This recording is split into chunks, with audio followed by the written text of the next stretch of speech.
Okay, this is help on the study on topic solve linear equations. Let's go ahead and get started. First problem, 4 times the difference of x and 4 is equal to negative 4 times x plus 40. All right, here we go. First thing you should do here, well, not the first thing, you can do multiple first steps. Here's one of the ways to solve these problems. Distribute, get rid of the parentheses. Oftentimes, that's a good thing to start with. Always, just getting rid of the parentheses, that allows you to collect like terms and do all sorts of other stuff. So let's go ahead and do that. 4 times x is 4x, and 4 times what I would look at as negative 4 just makes it more simple. 4 times negative 4 is negative 16, so we write minus 16. And that's equal to negative 4x plus 40. So again, first step you can do on this equation is to use the distributive property. If you're multiplying something by a set of parentheses, simply multiply that thing by each item inside the parentheses, each term inside the parentheses. So 4 times x, 4 times negative 4, and that's it. Now you've got a new equation. 4x and minus 16, I can't combine those together. They're not like terms.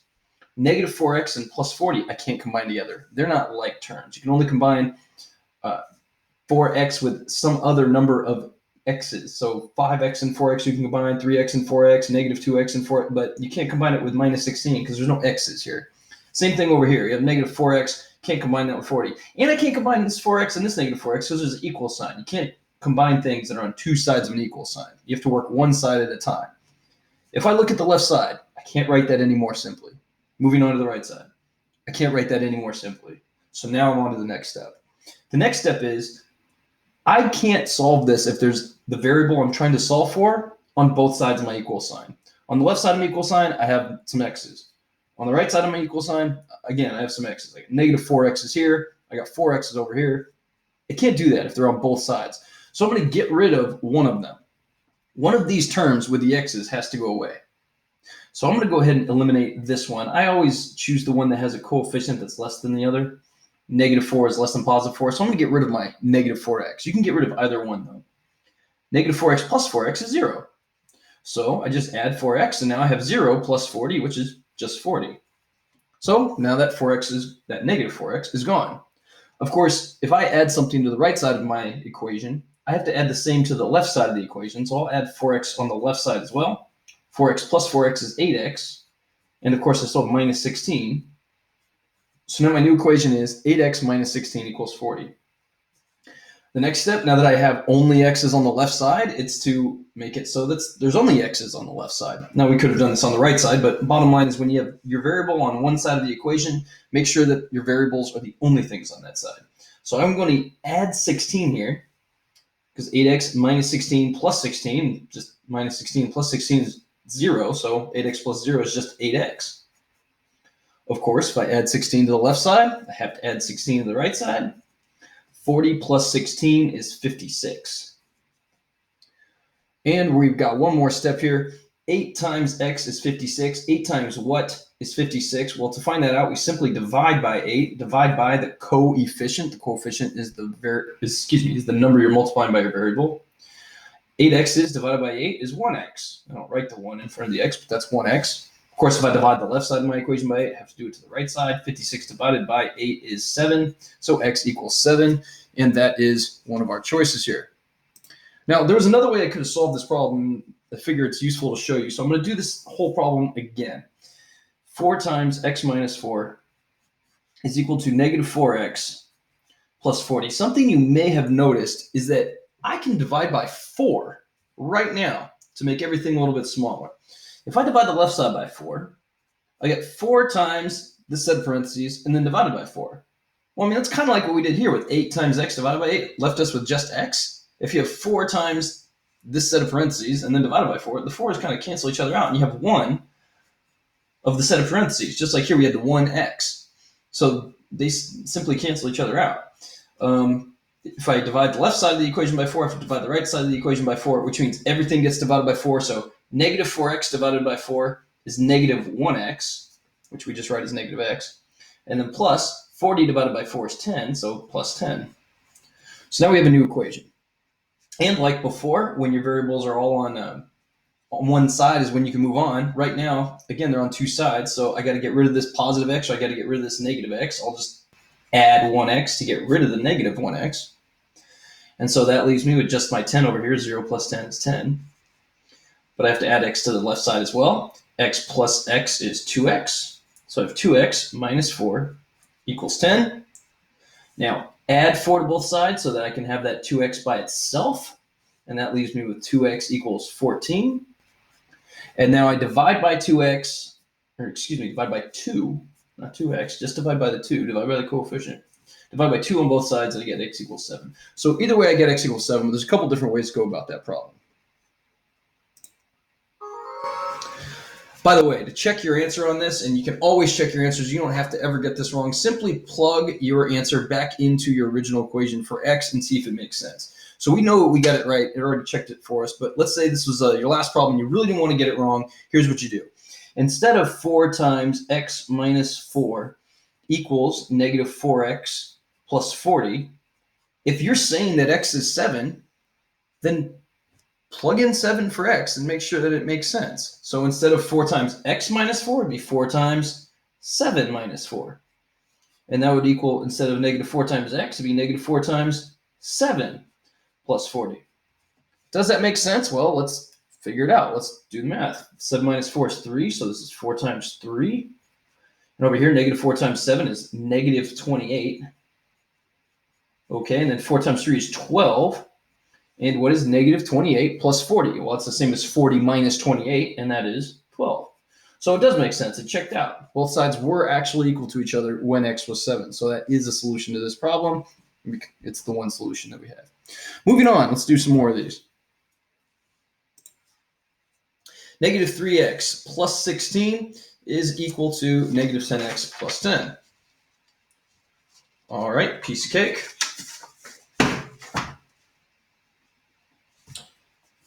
Negative 3 times x plus 16 is equal to negative 10 times x plus 10. Okay, can I combine together negative 3x plus 16? No. Can I combine together negative 10x plus 10? No. There's no easier way for me to write this, so now we're on to making sure there's only variables on one side of the equal sign. So I have negative 3x and I have negative 10x. I'm going to go ahead and add 10x to both sides. That will make negative 10x go away. On the right side, we have negative 10x plus 10x, which is 0, and then 0 plus just 10, which would just be 10. So on the right side, I just have 10 now. This 10 comes down.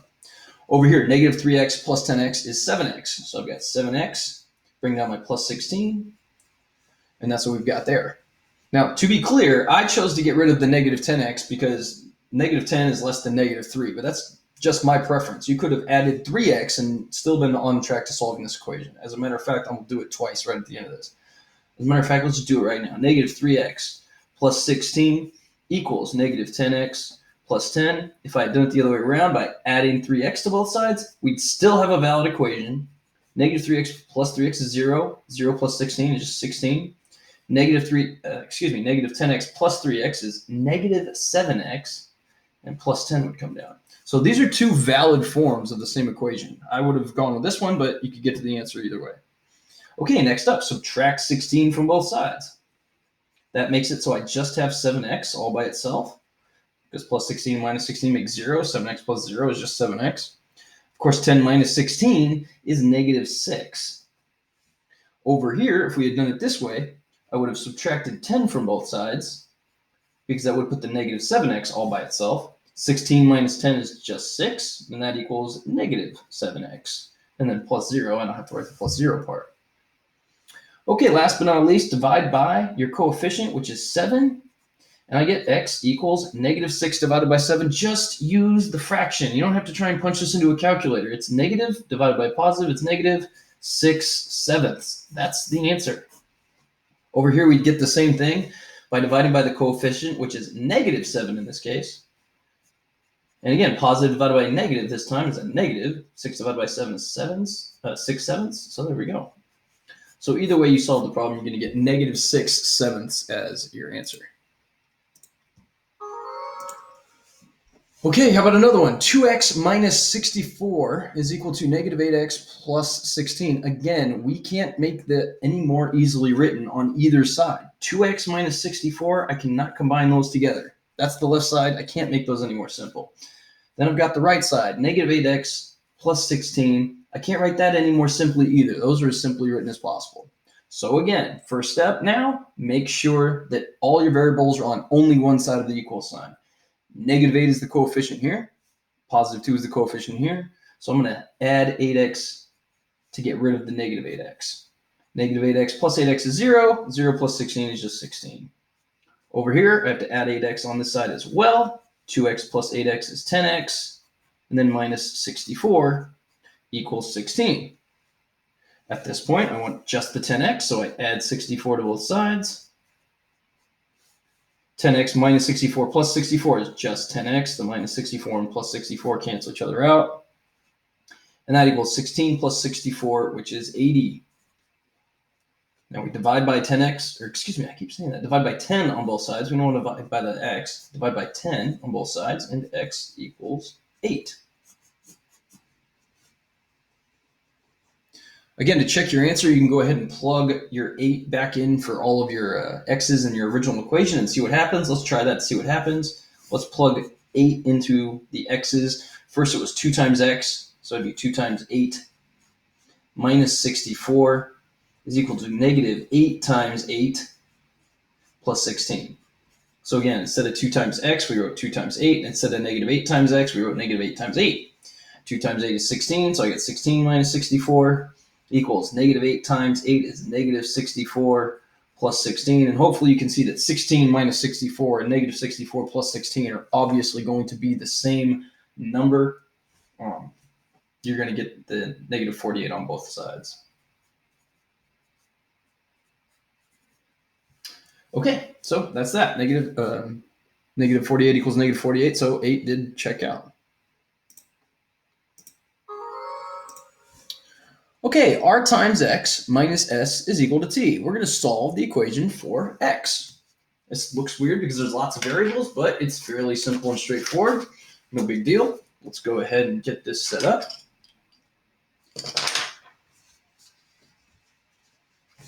All right. We'll do it right here. R times x minus s is equal to t. Well, first things first, if I'm trying to solve for x, I want the term with x by itself. This is very, very similar to what we just did right here. We had right here. We had a number times x minus 64 equal another number. So something times x minus something equals something. Same thing, something times x minus something equals something. Nothing changes just because these are variables. This is the term with the x, r times x, just like this was the term with the x here, 10 times x. We wanted the 10x by itself, so we got rid of the minus 64. How do we get rid of minus 64? By adding 64. Same thing over here. How do I get rid of this minus s? By adding s. If I do it to the left side of the equal sign, I do it to the right side. So now I have r times x equals, well, t plus s is, just t plus s. I don't know what t and s are, so I can't actually add them together. I can just write them down that we're adding them together. And now finally, I have what r times x is, and I just want x. So I'm going to do the same thing I did here. I had 10 times x, and I just wanted x. So what do? We divided by 10, because that's the coefficient of our x here.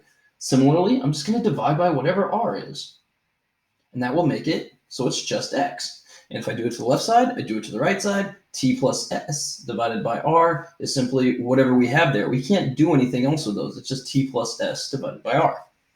So we go over here and we say which one of these has t plus s divided by r, and it's right there. Double check that we didn't make a mistake, and we're good.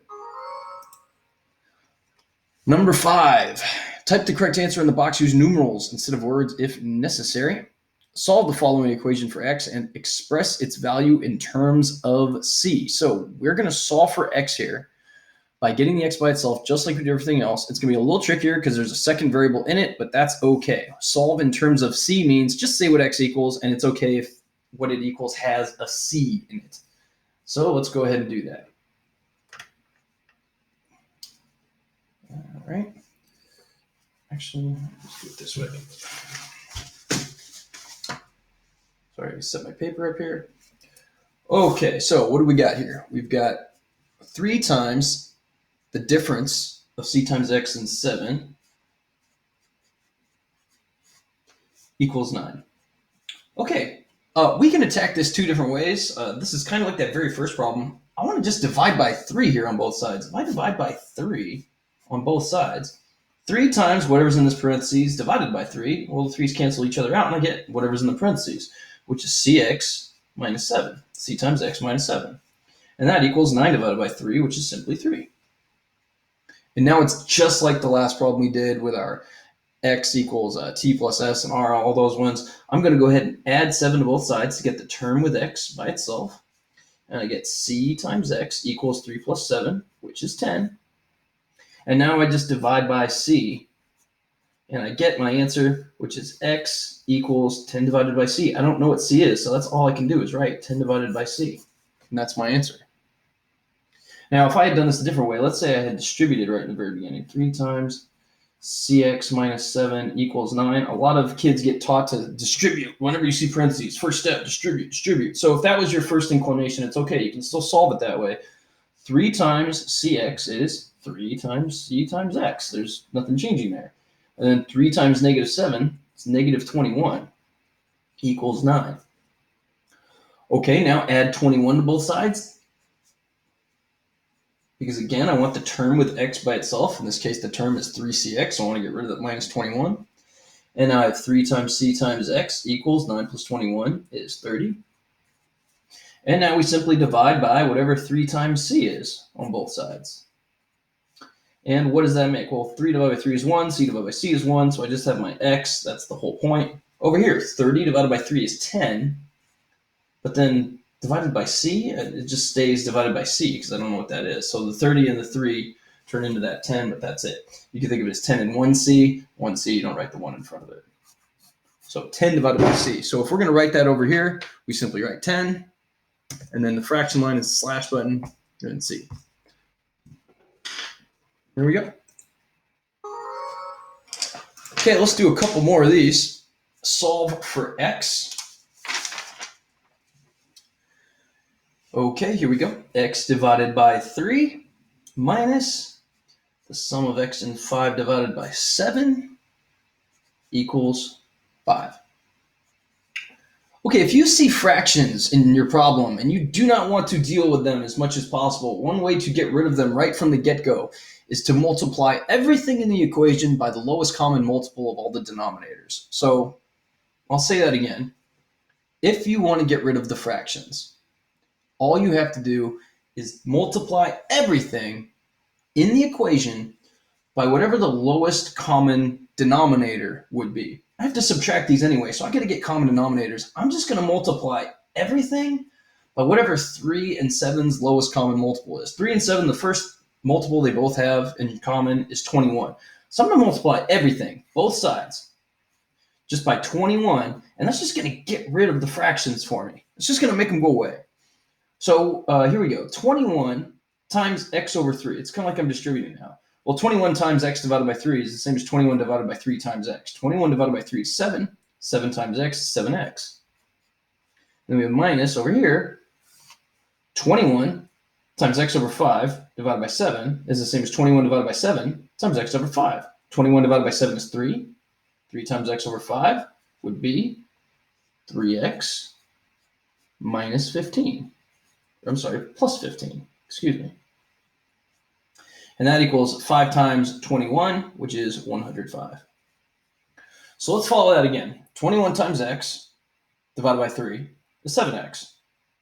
And then 21 times x plus 5 divided by 7 is the same as 21 divided by 7 times x plus 5. 21 divided by 7 is 3, so it's just 3 times x plus 5, so 3 times x and 3 times 5. 3 times x is 3x, and 3 times 5 is 15. The only thing you got to keep on track of, and I didn't do this, you have to kind of pretend that this is in parentheses here, and we're subtracting it. And I did not do that. 21 times, we're subtracting this whole thing, so it's actually minus 3x, but it should be minus 15 as well. So I almost made a mistake there. If I was going to write that out, you have to pretend this it's 21, and then you're subtracting this whole thing. So it's kind of like minus x and minus 5 because we're subtracting both of them. So now it's a little better. No fractions, much easier problem. 7x minus 3x is 4x. So I have 4x minus 15 equals 105. Now add 15 to both sides so that I just have my 4x's over there on the left side with nothing else. And so I get 4x equals 120. Divide by 4 on both sides, and I get x equals 30. And that is one of my choices. I can go ahead and plug that back in to make sure that it works out. So here we go. If x is 30, I have 30 divided by 3 minus 30 plus 5 divided by 7 equals 5. Let's check out and see if that works. 30 divided by 3 is 10. And then 30 plus 5 is 35. So I have minus 35 over 7 equals 5. And then 10 minus 35 divided by 7 is 5. So 10 minus 5 equals 5. And 10 minus 5 is 5. That does equal 5. So that does work out. So we checked it off. So again, you kind of have to pretend like this is in parentheses up here. I almost made mistakes. So do not forget that this the numerator or denominator of a fraction is grouped together just as if it had parentheses around it. So when I see this minus here, I'm subtracting both of these things. So it's minus x and minus 5. So when you do 21 times this whole thing, you have to subtract both of them. So another way to think about it is if I had written it this way, I would have had to have the parentheses here. And then that would have been minus 3x and minus 15 still. So either way you want to think of it is fine, but make sure that you are applying that negative to the entire numerator. Okay, let's do one or two more of these, I suppose. We've got 7x plus 4 on the left side. And that is equal to 5x minus 6x plus 16 on the right side. Okay, so 7x plus 4. Can I write that any more simply? No, I can't combine together 7x and 4. I don't know what x is, so I can just write 7x plus 4. That's all I can write there. But on the right side, what can I combine together? I've got 5x minus 6x plus 16. Well, if I have 5 of something, take away 6 of something, that's negative 1 of those things. So it's negative 1x. 5x's, take away 6x's is negative 1x. And I still have my plus 16. Now, I can't combine those together because that term has an x and that doesn't. So now we're on to two simplified sides. Let's make sure all the variables are only on one side or the other. I'm going to add 1x here. Negative 1 is less than 7. So I always go after the one with a lower coefficient. This coefficient, negative 1, is less than this coefficient, 7. So negative x plus x is 0. 0 plus 16 is 16. Over here, of course, if I add x to the right side, I have to add x to the left side. 7x plus 1x is 8x. I'm going to have that plus 4.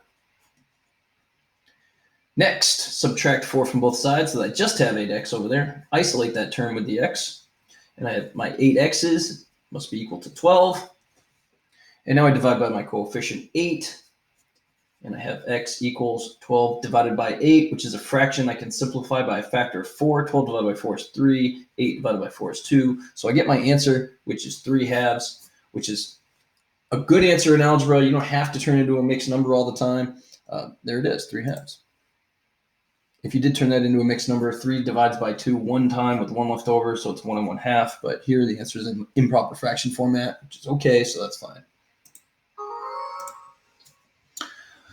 Okay, here we go, another problem. 3 times the sum of x and 4 plus 30 is equal to negative 4 times x. Here we go. Get rid of the parentheses first, a good first step on this one. Distribute. 3 times x is 3x, and 3 times 4 is 12. So plus 12, bring down everything else, plus 30 must be equal to negative 4x. Next, what can I write more simply on the left side? 3x plus 12 and plus 30. Well, that's the same thing as adding 42. If you're going to add 12 and then add 30, it's the same as adding 42. So that's still equal to the right side, negative 4x. Now I've simplified both sides. Next step, get all the variables on one side. I said I normally eliminate the variable with the lower coefficient. This is going to be an exception to that because if I just subtract 3x right now, that gives me 42 equals, and then subtract 3x on the other side, negative 7x. I've already isolated my term with the x. If I add 4x to both sides, well, then I'm going to have to turn around, subtract 42 from both sides, and it's just an extra step that I don't need to take. So subtract 3x from both sides. That isolates all your x's on the right side by themselves. I just have to divide by -7 now. 42 divided by -7 is -6, so you get -6 is equal to x. So there we go. And again, you can plug these back into your x to see if it makes sense. 3 times -6 plus 4 plus 30 must be equal to -4 times -6. Here we go. 3 times -6 plus 4 is -2 plus 30 equals -4 times -6 is +24. And then 3 times -2 is -6. So -6 plus 30 equals 24. And indeed, -6 plus 30 is 24. 24 does equal 24. That checks out. So you got your answer, -6. Okay, if you have any more questions or if you're not sure what you're doing wrong with a specific equation, let me know what the equation is. I can try and help you out. And that is it. Have a great day.